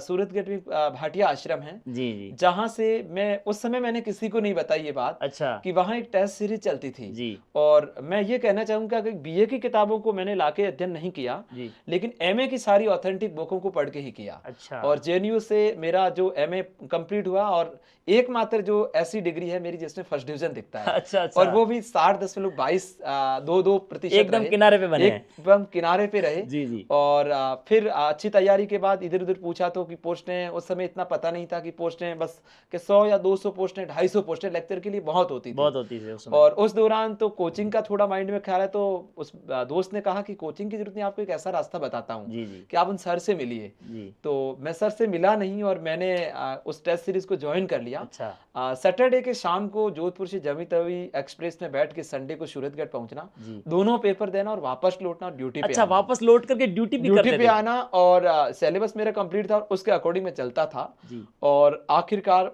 सर का फिर बाद में जब भाटिया सर को भी इस बात का पता चला कि आप जी। बहुत दूर से आते टेस्ट सीरीज देने के लिए, अच्छा लास्ट में पता चला कि वो व्यक्ति है कौन, अच्छा अच्छा कि इतनी दूर से आता और केवल टेस्ट वो देके जाता चयन के है। बाद मालूम चला हाँ, अच्छा फिर क्योंकि हमारा जो ग्रुप था उसमें मेरी टॉप रैंक थी वहां पे। अच्छा अच्छा जितने लोग थे ऑल ओवर मेरी वैसे 36 रैंक थी, जी लेकिन हमारे जो हम लोग वहां से 48 लोग सिलेक्ट हुए। जी जी तो टेस्ट सीरीज में जो 48 लोग सिलेक्ट हुए, फिर उनको पता चला, तो मैंने कहा सर मैंने कोई टेस्ट मिस नहीं किया। इसीलिए मैं कहना चाहता हूँ कि टेस्ट सीरीज की बेहद उपयोगिता है, हाँ कि हाँ उसको देना आपकी कई चीजें आपकी क्लियर हो जाएगी। सेल्फ एवोल्यूशन मिलता है सेल्फ इवैल्यूएशन मिल जाएगा, और जी, जी। टॉपिक दर टॉपिक आपके क्लियर होते जाएंगे। कमी कहाँ है उसको हाँ, हम दुरुस्त कर सकते हैं बिल्कुल सर। जी। अच्छा ये बताइएगा कि आपने स्कूल व्याख्याता की परीक्षा पास करी इस रणनीति के तहत, अभी एकदम हाल ही में स्कूल व्याख्याता परीक्षा नज़दीक है, तो आपको ये नहीं लगता कि कई अभ्यर्थियों के मन में एक आम धारणा बैठ गई है कि स्कूल व्याख्याता तो वही बनेगा जो तृतीय श्रेणी ऑलरेडी है या द्वितीय श्रेणी में सिलेक्ट हो चुका है? सर ये कितनी सच्चाई है इसमें? एक दौर और एक जमाना था। मैं जी। ये मानता हूं कि मैंने जो तैयारी की थी, जी जी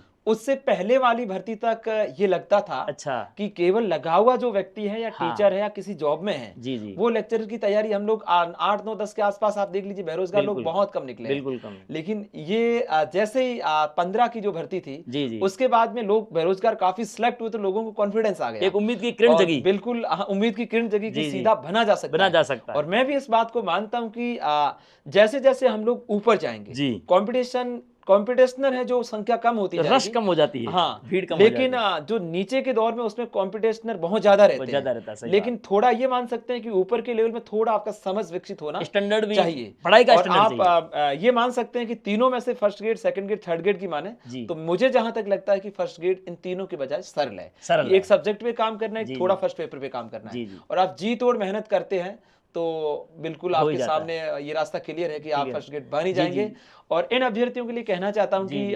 23 तारीख से ये परीक्षाएं जी, जी। शुरू हो रही है। जी। जितने भी एस्पिरेंट जो परीक्षा दे रहे हैं, जी। उनको मैं बहुत सारी शुभकामनाएं और बधाई देना चाहता हूं, जी। कि मुझे बेहद अच्छे से याद है कि जो व्यक्ति पढ़ता है उसको डर लगता है, जिसने तैयारी नहीं की उसको डर नहीं लगेगा। लगता है। आप कॉन्फिडेंस रखें और मैया सरस्वती पे भरोसा रखें, जी। और सरस्वती हमें ये अच्छे से पता है कि जो जितना ज्यादा घिसा है, बस कॉन्फिडेंस रखना। आजकल अब 5-6 दिन में ये लगता है कि क्या पढूं, वो छूट जाएगा, ये छूट जाएगा, याद रहेगा या नहीं रहेगा, ये सबको लगता है, और सबके जीवन में ऐसे उतार चढ़ाव आते हैं। बस मैं ये कहना चाहता हूं कि फर्स्ट पेपर के लिए आप करंट के पोर्शन पे 7 दिन में अच्छे से उसको रिवाइज करते रहें, और जहां आपकी वीकनेस है, जहां फैक्चुअल डाटाज हैं, उसको एक बार रिवीजन करके जाएं। घर वालों के, माता पिता का आशीर्वाद, मैया सरस्वती का आशीर्वाद, आपने जिन कठिन राहों के दौरान उस 10 बाई 10 के कमरे में जिस कठिन तपस्या को साधा है, और मैया सरस्वती आपको निश्चित रूप से सफलता प्रदान करेगी। आप सभी को पुनः शुभकामनाएं। आप खुश रहें, पर्याप्त नींद लें, और आपके पास जो मटेरियल है उनको आप रिवीजन करते रहें, और दोस्तों के साथ रहें, ताकि आपका डिप्रेशन बढ़े नहीं। यानी कि हौसलों के साथ यदि तैयारी करें, और माँ सरस्वती की सच्ची साधना भी यही है, पूजा भी यही है कि आप अध्ययन सच्चे मन से करें, तो माँ सरस्वती जो है वो ऋण सहित आपका ब्याज लौटाएगी, उगाएगी, बिल्कुल लौटाएगी, सर, बिल्कुल हाँ। सही है। तो आपने जो व्याख्याता परीक्षा कही, आजकल जो है परीक्षाओं का बड़ा दौर चल रहा है और 2025 में सरकार ये चाहती है कि कोई बेरोजगार रहे नहीं, तो बहुत सारी कंपटीशन अभी आने ही वाले हैं, जैसे वीडियो की बात करें, पटवार की बात करें, रीट की मुख्य परीक्षा की बात करें, स्कूल व्याख्याता की बात करें, द्वितीय श्रेणी की बात करें, तो इस प्रकार से चतुर्थ श्रेणी की बात करें, ये प्रयोगशाला सहायक की बात करें, बहुत सारी परीक्षाएं का अभी 4-5 महीनों के अंदर होने वाला है। तो आप उन अभ्यर्थियों को क्या कहना चाहेंगे कि अंतिम क्षणों में कैसी तैयारी को धार दें कि उनकी सफलता सुनिश्चित हो जाए?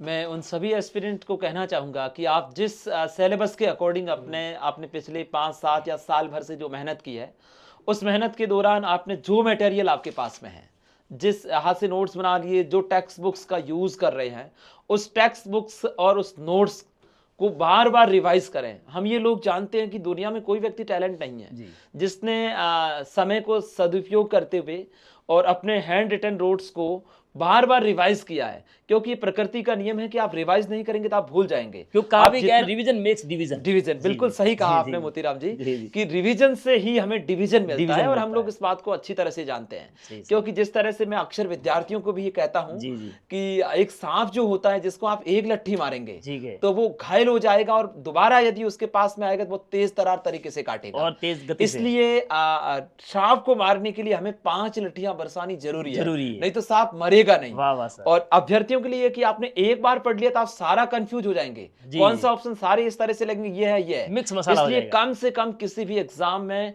फाइट करने के लिए हमें 5 बार रिवीजन का करना बेहद जरूरी है।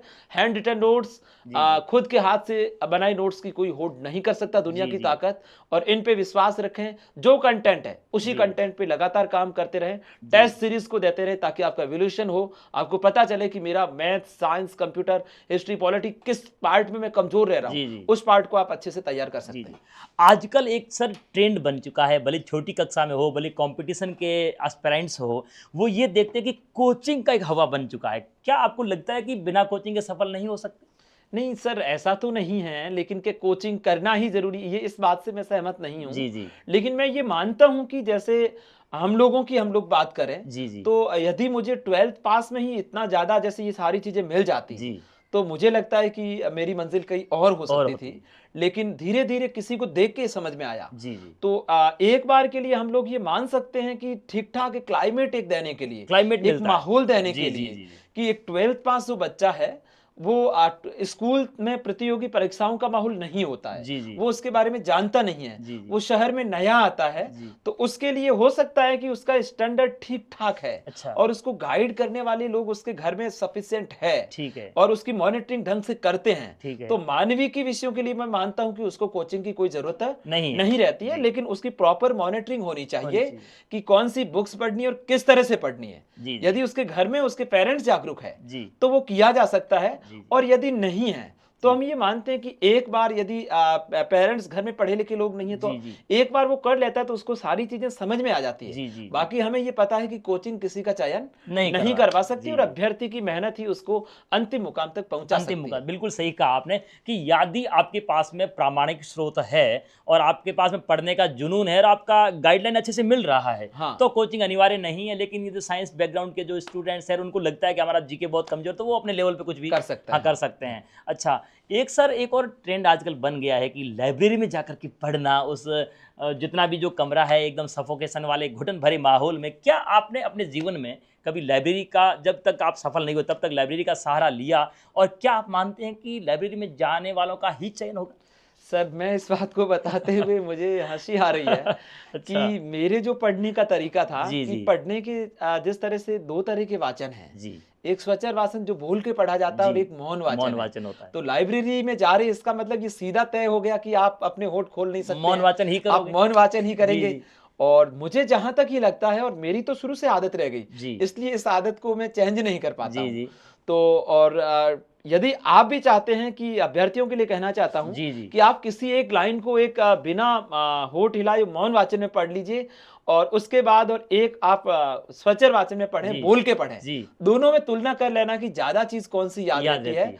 तो मैंने तो कभी भी मेरे जीवन में लाइब्रेरी का प्रयोग किया नहीं, जी, जी। क्योंकि लाइब्रेरी में ये सुविधा होती भी नहीं नहीं है। है। इसलिए मैं तो स्वचर वाचन के प्रति ज़्यादा उत्साहित रहता हूँ कि जो जी, व्यक्ति जी। बोल के पढ़ता है, जी। वो उसके स्थायी नॉलेज में जाता है। आपको नहीं लगता कि लाइब्रेरी में, हालाँकि किसी की आलोचना नहीं कर रहे, लेकिन जैसे अभ्यर्थियों को हम लोग एक दिशा देना चाहते हैं, आपको नहीं लगता कि एक वो सफोकेशन वाले माहौल में जो अपना माइंड डेवलप होता है, वो उतना लाइब्रेरी में शायद नहीं होता होगा? सर, वो ये बात बिल्कुल सही है कि आजकल का एक ट्रेंड है, जी। क्योंकि भेड़-चाल लोग एक तरफ वे बना लेते हैं, उसी जी, तरफ जी, उसी चलते तरफ हैं। जाते हैं। और कहीं न कहीं हमें ये लगता है कि बंद रहता है कमरा, किसी तरह की कोई आवाज़ नहीं जी, है, आप हिल नहीं सकते, आप मतलब वेंटिलेशन भी नहीं हाँ, होता है। इसी तरह से सारी सुविधाएँ नहीं जी, होती है। जी, जी। अब किसी को ये लगता है अलग-अलग व्यक्तित्व पे शूट करता है, किसी जी, को जी। लगता है कि उसका लाइब्रेरी में डिस्टर्बेंस नहीं होता है, रूम जी, में वो जी। डिस्टर्बेंस हो जाता जी, है वो लगता होगा, ना? सही। इधर-उधर से आ जाते हैं, तो हाँ, उसका हाँ। एक टाइम पीरियड के हिसाब से वो फिक्स कर लेता है कि जी, 5 जी, घंटे जी। मेरा वहाँ कोई डिस्टर्बेंस नहीं है। हाँ, हाँ। तो इस तरह से वो अपना यूटिलाइज़ के आधार पे उनको यूज़ कर कर सकते सकते हैं। हैं। ये आपने एक बेहतरीन बात बताई कि यदि घर पे आपका बहुत ज़्यादा डिस्टर्बेंस है, आप लोग या घर में संयुक्त परिवार है और आपको पढ़ने का कमरा नहीं मिल पा रहा है, वो लोग तो यूज़ कर सकते हैं, कोई हाँ। डाउट नहीं। लेकिन जो बाकी जिनके सुविधा है, वो अनावश्यक इस ट्रेंड पे भागने की ज़रूरत नहीं है। कहने का मतलब यूज़ करे तो भले ही करे, सुविधा का उपयोग करे, लेकिन ये अनिवार्य नहीं है कि लाइब्रेरी में जाओगे तो ही चयन होगा। बिल्कुल। ये अच्छा, तो एक सर ये मुझे बात बताइए, आपने जो ये संघर्षपूर्ण कहानी जो सुनाई, बहुत ही अच्छी बात है। आप 33 साल की उम्र में आप प्रिंसिपल के पद को सुशोभित हुए और तृतीय श्रेणी से आपने सफ़र तय किया। तृतीय श्रेणी बने, उसके बाद में स्कूलिंग शिक्षा में व्याख्याता बने आप, उसके बाद में सेकेंडरी एजुकेशन में हेडमास्टर का आपने सीधा भर्ती से क्रैक किया एग्ज़ाम। जी सर। तो वो जो हेडमास्टर वाला जो क्रैकिंग वाला था, वो कैसा सफ़र रहा आपका? सर, हेडमास्टर की जो भर्ती थी कि हेडमास्टर जो है हमारे माध्यमिक शिक्षा विभाग में कक्षा 10 तक के जो स्कूल्स थे, जी, जी। उसका जो हेड होता था, हेड ऑफ इंस्टीट्यूट, जी, जी। तो उसके बारे में इतना पता नहीं था, लेकिन एक 2011 का एक वैकेंसी आई, जी, जी। जिसमें कुछ नियम चेंज हो गए और उसके जी। बाद में हमारे आस-पास के बहुत सारे लोग, जी। जो गाँवों की साधारण प्रतिभाएँ थी जी। और अपनी मेहनत के बलबूते, जिसमें एक इंटरव्यू होता था पहले, जी, जी। उस इंटरव्यू को खत्म किया और बाड़मेर में हमने देखा कि लॉट ऑफ चयन हुए। 100% रिटर्न बेस्ड पे। हाँ, रिटर्न जी, बेस्ड जी, पे। जी। और मुझे वो फ़ायदा इसलिए मिला कि उस एग्ज़ाम, वो मैं मानता हूँ कि मेरी ज़िंदगी का एक ऐसा एग्ज़ाम था जी, जी। कि जिसमें सबसे कम तैयारी के दिन थे। 90 वाह दिन सर! का आरपीएससी ने टाइम दिया। जी, जी। और मुझे उसका अच्छा फ़ायदा इसलिए मिला कि मैं कंटिन्यूअस मेंस लिख रहा था आरएएस जी, के, जी, जी। और उसमें भी बहुत ज़्यादा सिलेबस है, जो अलग-अलग सब्जेक्ट्स हैं। जी, जी। तो कहीं न कहीं मुझे उसका फ़ायदा आरएएस की तरफ जो ना होके वो इस एग्ज़ाम इधर में मिल मुझे गया। अच्छे से मिला। मतलब ये कि कहीं न कहीं की तैयारी की हुई आपको फ़ायदा ज़रूर हाँ, देती है। बिल्कुल, यही तभी तो सरस्वती मैया का हाथ जी, है जी, कि वो जी। आपको कहीं न कहीं निकालेगी। ऋण रखती नहीं है। ऋण रखती नहीं अच्छा, है। आपने कहा ना कि मुझे 90 दिन मिले, तो अभ्यर्थी ये ना सोचे कि 90 दिन से हमका सिलेक्शन हो सकता है। आपकी तैयारी तो लंबे समय से चल लंबे रही थी। समय से ठीक है, चली। हेडमास्टर की आपने पर्टिकुलरली 90 दिन करी, हाँ। लेकिन वो काफ़ी चीज़ें जो कॉमन होती है, वो तो आपने पहले करी पहले थी। कर रखी थी। यानी कि एक बार कोई अभ्यर्थी ढंग से तैयारी कर ले, तो वो विभिन्न परीक्षाओं में भाग्य आज़मा सकता है। आज़मा सकता है, जी, बिल्कुल। जी। एक बार उसका बेस क्लियर होने के बाद बहुत सारे ऐसे एग्ज़ाम के फील्ड्स हैं जहाँ जी, कॉमन जी। सिलेबस है। जी, जी। तो वहाँ से वो कई सारे, जैसे पटवारी की करता है तो वीडियो में हो जाता है, जी, वीडियो जी। कर रहा है वो पटवारी में हो जाता जी, है, जी। वन रक्षक की कर रहा है पुलिस में हो जाता है। जी, जी। कॉमन बेस तैयार करने के बाद आपके सामने खूब सारे रास्ते आएँगे। अच्छा। अच्छा, मुझे ये बताइए, हेडमास्टर आप बन गए, उसके बाद में विदिन 2 इयर्स, है ना? 2 साल से पहले आप प्रमोशन से प्रिंसिपल बन गए, 3 है साल ना? से पहले, 3 सर 3 2 साल साल नहीं, 2 तीन साल और 8 अच्छा, महीने। 3 हाँ। साल की मिनिमम अवधि हाँ, होती है। हाँ। 3 साल से पहले आप लोग प्रिंसिपल बन गए, उसके बाद में लगातार आपको मुख्य ब्लॉक शिक्षा अधिकारी का कार्यभार भी मिला। इस तृतीय श्रेणी से लेकर के जो सीबीओ तक आप पहुँचे, इसमें आपको कितना संघर्ष करना पड़ा? जो एक ख्वाब जो था, ख्वाब को सपनों तक पहुँचाने के लिए आपको ऐसा कोई संघर्ष भरी कहानी जो आपको वो बाधा के रूप में महसूस हुई हो? सर, मैं ये मानता हूँ कि 2012 में तृतीय श्रेणी के रूप में मैं भर्ती हुआ, जी। और नेट 10 साल के बाद, यानी जी। 10 साल से कम रह गए, जी। 9.5 वर्ष तक होने के बाद में प्रिंसिपल के रूप में हो गया। पहुँच गए। और 10 वर्ष होने के बाद में मेरे पास ब्लॉक का जो मुख्य शिक्षा अधिकारी का तो चार्ज था, दायित्व मिला। वो रहा लगभग 2 साल तक। जी, जी। और एक ऐसा भी लगता है कि कल को जो लोग साथ में थे, उसी ब्लॉक में हाँ। से ही मैंने शुरुआत की, वो सिंदरी मुखिया से। बन बैठा है। वो मुखिया बन बैठा है। कैसे स्वीकार किया उन्होंने और आपको? स्वीकार करने के लिए बहुत सारी प्रॉब्लम्स और बहुत सारे जी, जी। स्ट्रगल मैंने झेले थे। जी, जी। लेकिन हम लोग जानते हैं कि एक विभाग को लोकहितवाद जो है, जी, जी। कि हम ज्यादा से ज्यादा बेटर काम कैसे कर सकें, कैसे कर सकते और हैं? सब लोगों को किस तरह से साथ लेके चले। जी, जी। मुझे लगता है कि मेरे ब्लॉक में सारे जो प्रिंसिपल थे, उनमें जी। सबसे छोटा मैं ही था। अच्छा, उम्र में सबसे छोटे सबसे थे। छोटा मैं ही था। जी, और जी। पद के रूप में मुझे बड़ा बना दिया बना दिया गया। लेकिन मैंने हमेशा एक चीज दादाजी से या फैमिली से भी सीखी, जो लोग पद नहीं मायने रखते, मानवता रखती है, और जो लोग उम्र में बड़े हैं, मैंने हमेशा मेरी जो सीनियर्स प्रिंसिपल रहे, किसी भी काम को हमेशा उनकी सलाह के अनुसार, और विभाग को हम लोग बेटर क्या कर सकते हैं, मिलके लोगों के मिलके उनसे सलाह लेके 2 साल तक कार्य किया। और मुझे अच्छा लगा कि बहुत कम उम्र में और 10 सालों के बाद में मुझे उस सीट पे बैठने का मौका मिला, और 2 सालों के दौरान मेरे द्वारा जो कार्य किया गया, मैं काफी आत्मसंतुष्ट हूं कि इस तरह से काम किए गए। बहुत सारे लोगों ने मुझे सपोर्ट किया, जिसके लिए मैं उनका शुक्रिया अदा करना चाहता हूं। यानी कि आपकी जो थ्योरी रही है वो मैं नहीं हम करेंगे, बिल्कुल ये रही है, और यही जो है शैली जो है आपको वास्तव में आपके कद को बढ़ाती है सर। हम भी जानते हैं, आपकी चर्चाएं सुनते हैं, आपने बेहतरीन जो अपना कार्यकाल किया। अब एक बात आपको और पूछना चाहूँगा सर, आजकल जो सोशल मीडिया का ज़माना जो है, उसमें मोबाइल जो है एक प्रकार से कई सारे लोग कहते हैं बाधक भी है, तो इसमें हम बिल्कुल तो दूर शायद हो नहीं सकते। तो इस मीडिया और सोशल भरे ज़माने में मोबाइल और पढ़ाई के साथ में सामंजस्य कैसे बिठाएं कि मोबाइल हमारा बाधा नहीं बन के साधक बन जाए? बिल्कुल सर, सही कह रहे हैं आप लोग। मुझे अच्छे से याद है कि जब मैं फर्स्ट गवर्नमेंट जॉब लगा तो मेरे पास मोबाइल नहीं था जी। मैंने उसके बाद में एक कीपैड वाला फ़ोन लिया जी, और मैं लेक्चरर बना तो भी मेरे पास में लेक्चर बनने तक की जो जर्नी थी जी कि तब तक मेरे पास कीपैड का फ़ोन रहा जी। और लेक्चरर ज्वाइन करने के बाद मैं सोशल मीडिया, ये मल्टीपल फोन है, ये लेके आया जी। और मुझे ये बात नहीं लगती कि मोबाइल आपके बाधक बनता है। कि हेडमास्टर की जो एग्जाम थी कि वो भी मैंने 64 रैंक से निकाली। अच्छा। और उसके बाद 18 के बाद भी 18 और 21 के दोनों कॉलेज के लेक्चरर के इंटरव्यू भी दिए। अच्छा। प्लस 21 में RS का इंटरव्यू दिया, और फाइनली जो मेरिट थी वो 700 के आसपास रही, इसलिए अच्छी सर्विस वहां मिल नहीं सकती थी जी। तो बाधक के लिए मैं नहीं बोल सकता कि मोबाइल आप यूज कर सकते हैं, बहुत ज्यादा ऐसे सोर्स है आपके पास जी। लेकिन जो जनरली एग्जाम है जिनके लिए मोबाइल से आपको सोर्स ढूंढने की जरूरत नहीं रहती है। कुछ ऐसे जो टॉपिक्स हैं जहां से हम इंटरनेट के सहारे उसको पढ़ सकते हैं अपडेट होने के लिए, और अपडेट होने के लिए। दूसरा ये कि साधक बन सकता है कि आप यूट्यूब से किसी जैसे कोई वीडियोस हैं, गणित का हो गया या किसी इंग्लिश का हो गया, बहुत सारे ऐसे यूट्यूब पे आपके पास में संसाधन है कि आप उनसे देख सकते हैं। और इसके अलावा ये है कि सोशल मीडिया के जो प्लेटफॉर्म्स हैं, फेसबुक या जो इंस्टा जो कहें जो पढ़ने वाले विद्यार्थी के लिए मैं कहना चाहता हूं कि आप पढ़ाई करें तब तक उनसे दूर रहें। बाकी जो काम की चीजें जैसे यूट्यूब से आप देख सकते हैं, टेलीग्राम पे ग्रुप्स बना सकते हैं। और हम लोग इस बात को अच्छी तरह से जानते हैं कि कंपटीशन अकेले से पार नहीं होता है, एक अच्छे फ्रेंड्स के ग्रुप का निर्माण करना बेहद जरूरी है। यानी किसी का कोई सब्जेक्ट अच्छा हो सकता है, आपका इंग्लिश अच्छा, मेरा हिस्ट्री अच्छा है, किसी का पॉलिटी अच्छा है, और नॉलेज को शेयर करेंगे तो बातें समझ में आती है। इसलिए अच्छे ग्रुप्स का निर्माण करके आप मोबाइल का भी प्रयोग कर सकते हैं। लेकिन बस ज्यादा नेट का यूज नहीं करें। एक फिक्स टाइम कर दें कि मुझे रात्रि के 8 बजे से पहले उसके नेट को खोलना नहीं, घंटा भर देखूंगा, इससे ज्यादा मैं देखूंगा नहीं। और कोई डाउट है तो आप क्लियर कर सकते हैं इंटरनेट से। यानी कि आप ये कहना चाहते हैं कि इसको पढ़ाई को इस मोबाइल को सोर्स के रूप में यूज कर सकते हैं, लेकिन मनोरंजन के लिए नहीं करना है। जी जी, इस बात को आजमाना है। तो मैं सर आपसे अंतिम एक सवाल के रूप में जानना चाहूंगा कि जैसे आपने अपनी जर्नी बताई कि एक बेहद सामान्य परिवार से, ग्रामीण पृष्ठभूमि से जुड़ा हुआ एक युवा बालक जो आगे बढ़ कर के इस 33 वर्ष की उम्र में प्रिंसिपल पद तक पहुंचता है और CBO तक भी पहुंचता है, तो क्या आप संदेश देना चाहेंगे कि सिटी में रह कर के ही सफलता पाई जा सकती है, ग्रामीण पृष्ठभूमि के छात्र और अभ्यर्थी जो हैं वो सफल नहीं हो सकते? बिल्कुल सर, इस बात से सहमत नहीं हूँ कि सिटी में रह के ही। और आजकल के जो विभिन्न प्रकार के रिजल्ट्स आ रहे हैं, नीट का रिजल्ट देखा है, BSTC का रिजल्ट देखा है, बहुत सारे और भी SSC CGL के रिजल्ट्स ले लीजिए, CDS के ले लीजिए।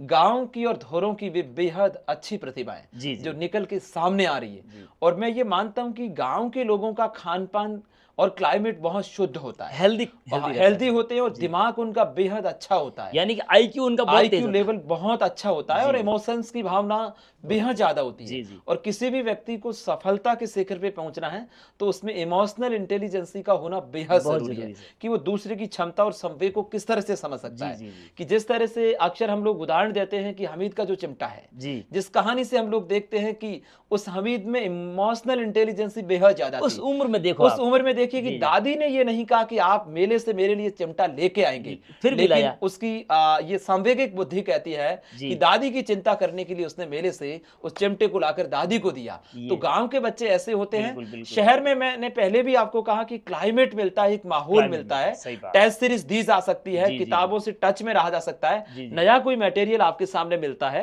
जी, तो जी। वो शहर के लिए जरूरी है। पका हुआ आदमी है, मैच्योर आदमी है, जी, जी। तो अपने मटेरियल को लेके घर पे भी तैयारी जी, जी। कर सकता है। यानी कि आप स्पष्ट संदेश देना चाहते हैं कि लहरों से डर की नौका पार नहीं होती और कोशिश करने वालों की कभी हार नहीं होती। बिल्कुल, ये जो अभी आपने नीट में देखा, श्रवण का उदाहरण देखा, और ऐसे कई सारे अभ्यर्थी हैं जो अभी यानी कि तैयारी में इकोनॉमिकल जो कंडीशन बैकग्राउंड है, यानी कि आर्थिक जो पृष्ठभूमि है वो ज्यादा बाधक बनती नहीं है। बाधक नहीं यदि बनती, हौसला बिल्कुल। है तो वो कर सकता है। हौसला, हिम्मत, जिद, स्पिरिट, पैशन है, जी, जी, तो जी। व्यक्ति कुछ भी कर सकता है। जी, जी। और हालिया दिनों हमने एक उदाहरण देखा शरवण का, जी, जी। कि नीट टीम 50 विलेजर्स और डॉक्टर बिल्कुल। भरत सारन का जी। बेहद शुक्रिया बेहद। कि आपने ऐसे परिवार के लोगों को, तरासा है। जिन्होंने कभी सपने में नहीं सोचा होगा कि हमारा बेटा भी एक डॉक्टर यहाँ जैसे तक उसने पढ़ाई छोड़ दी थी सर। छोड़ दी थी। और बालोतरा हाँ, चला, उसकी स्टोरी जी। को मैंने भी सुना। जी, जी, जी। कि जिस और वो लोग जानते भी नहीं डॉक्टर की परीक्षा क्या होती है, किस तरह से किया जी, जाता जी। है।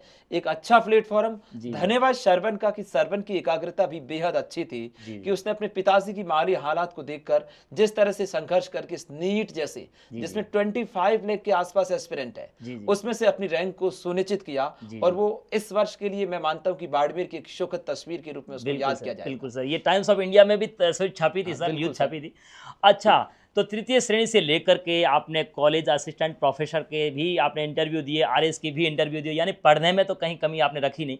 तो अब सर अंत में जाते-जाते हमारे अभ्यर्थियों को 2 शब्दों में यदि कोई संदेश देना चाहें कि एग्ज़ाम से ठीक 1 या 2 दिन पहले वो क्या ऐसी रणनीति अपनाएँ जिससे कि उनकी जो एक तैयारी की एकदम धार बन जाए और सफलता सुनिश्चित? फिलहाल जो नज़दीक जो हमारा एग्ज़ाम है वो प्रथम श्रेणी व्याख्याता का जी, है, जी। स्कूल लेक्चरर जी, का। जी, जी। उनके लिए पहले भी मैंने कहा कि आप लोग पैसेंस रखें। पहली बात पैसेंस रखनी जी, है, जी, जी। कि आपने जितनी मेहनत की और आपको लगेगा ये बात जी, जी। कि अब एग्ज़ाम से पहले वाले दिन की मुझे कुछ भी याद नहीं है। जी, जी। ये नेचर का ही नियम है कि ऐसा लगता है। लगता है, सही बात है। लेकिन जैसे ही आप पेपर लेके हाथ में बैठेंगे जी। तो सारी चीज़ें 1 to 1 आपको याद याद आती रहेगी। डरे नहीं, धैर्य रखें। थोड़ा सा शांत- बीच में सर टोकूंगा कि इसमें इसी दौरान इसमें ऐड कर दीजिएगा कि एग्जाम हॉल में जो है कई सारे जो अभ्यर्थी हैं वो तनावग्रस्त हो जाते हैं, तो इसी में सर आप ऐड करिएगा कि एग्जाम हॉल में आपने वो क्या चीज़ मेंटेन करनी है जिससे रिलैक्स होकर पेपर को अटेंड किया जा सके। बिल्कुल सही, आपने सही सवाल किया जी, कि ये जी। बेहद मुश्किल समस्या है। जी, जी। तो परीक्षा से पहले तक धैर्य बनाए रखना जी, है, जी। आराम से रहना है, जी। अकेले नहीं रहना है, 2-3 दोस्तों के साथ में जाना है। जी, जी। और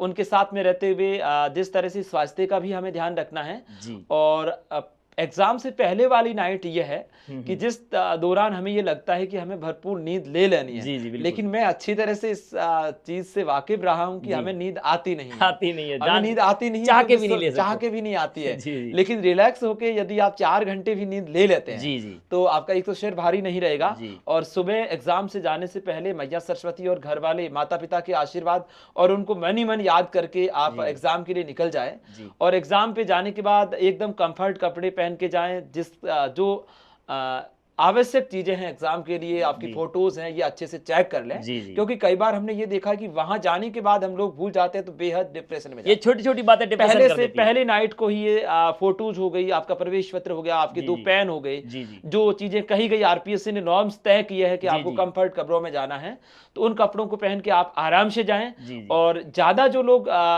है वहां पे, जी, उस जी। भीड़ वाले इलाके में ठीक ठाक जाके, वैसे उनसे बातचीत वगैरह कुछ नहीं करनी कि हमें अपनी लाइन में लग के एग्जाम तक पहुंचना जी, है। जी, जी। हॉल में जाने के बाद में एग्जाम का जो पेपर है उससे हमें कैसे सॉल्व करना है, जी, वही मेन मैं पॉइंट ये है। जानना चाहता हूं कि बताना चाहता हूं सर आपको जी, जी। कि पेपर जो भी होता है कि आपने तैयारी कर रखी और सिलेबस को टू द पॉइंट आपने कवर कर रखा है, बिल्कुल सर। तो आप पहले राउंड में ये करें कि जो आपको एग्जैक्टली पता है, जी। जो सवाल एकदम क्लियर कॉन्फिडेंस के साथ कर रहे हैं उनको कर लीजिए। कर लीजिए, ठीक। उसके बाद में सेकंड राउंड में आप लोग आते हैं, जी, जी। तब आपको 2 ऑप्शन वाले काट लेने हैं। जी, जी। कि यदि 4 ऑप्शन उसमें से 2 क्लियर मुझे पता है कि ये 2 ऑप्शन इसका गलत आंसर है। नहीं है, ठीक है। उन प्रश्नों को आपको हर हाल में अटेंड करना है। जी। क्योंकि सर रिस्क के बिना किसी भी क्षेत्र में सक्सेस नहीं है। नहीं हो सकता। और आपको रिस्क लेना लेना ही पड़ेगा। आप कंफर्ट जोन से बाहर निकलेंगे जहां रिस्क बेहद जरूरी है। जी, जी। 2 ऑप्शन वाले क्लियर पता है कि ये आंसर नहीं है, जी, जी। वहां से आप रिस्क लीजिए जी। और उसके बाद में मुझे लगता है कि जो अच्छे से तैयारी करके गया है, सिलेबस को 4-5 बार पढ़ के गया है, जी, जी। उसके सामने 5 या 4 सवाल रहेंगे पूरे पेपर में जिसको वो छेड़ेगा नहीं। सही बाकी बात। सारे सवाल उसके सिलेबस के अकॉर्डिंग उसके